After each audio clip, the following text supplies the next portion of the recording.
Chicken Manchurian সহজে কিভাবে রান্না করা যায় তা আমি আজকে আপনাদের দেখাবো। প্রথমে চিকেনটাকে ম্যারিনেট করে নিতে হবে, আর তার জন্য আমাদের প্রয়োজন শুকনো মরিচের গুঁড়ো, গোলমরিচের গুঁড়ো, কর্নফ্লাওয়ার, ময়দা, একটা ডিম, আদা রসুনের পেস্ট আর সামান্য পরিমাণে লবণ। 10 মিনিট পরে চিকেনগুলোকে হাইটে ভাজতে হবে। এখন অন্য একটি পাত্রে পেঁয়াজ কুচি, রসুন কুচি নিতে হবে। কয়েক সেকেন্ড ভেজে নেব। এরপরে টমেটো সস, সয়া সস, টক দই, মধু, সামান্য পরিমাণে ভিনেগার, পরিমাণ মতো লবণ, শুকনো মরিচের গুঁড়ো, কর্নফ্লাওয়ার অ্যাড করতে হবে।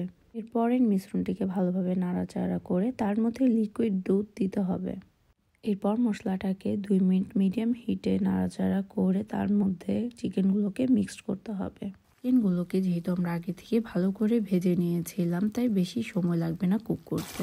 মশলা দিয়ে 4-5 মিনিট কষানোর পরে আমরা তার মধ্যে পানি দিয়ে দিব। পানির পরিমাণটা খুব বেশি হবে না। 10 মিনিট অপেক্ষা করব, আর রেডি হয়ে গেল আমাদের চাইনিজ স্টাইলের চিকেন মাঞ্চুরিয়ান। আজকের রেসিপিটি কেমন লাগলো তা আমাকে কমেন্ট বক্সে জানাবেন। ভালো থাকবেন। আল্লাহ হাফেজ।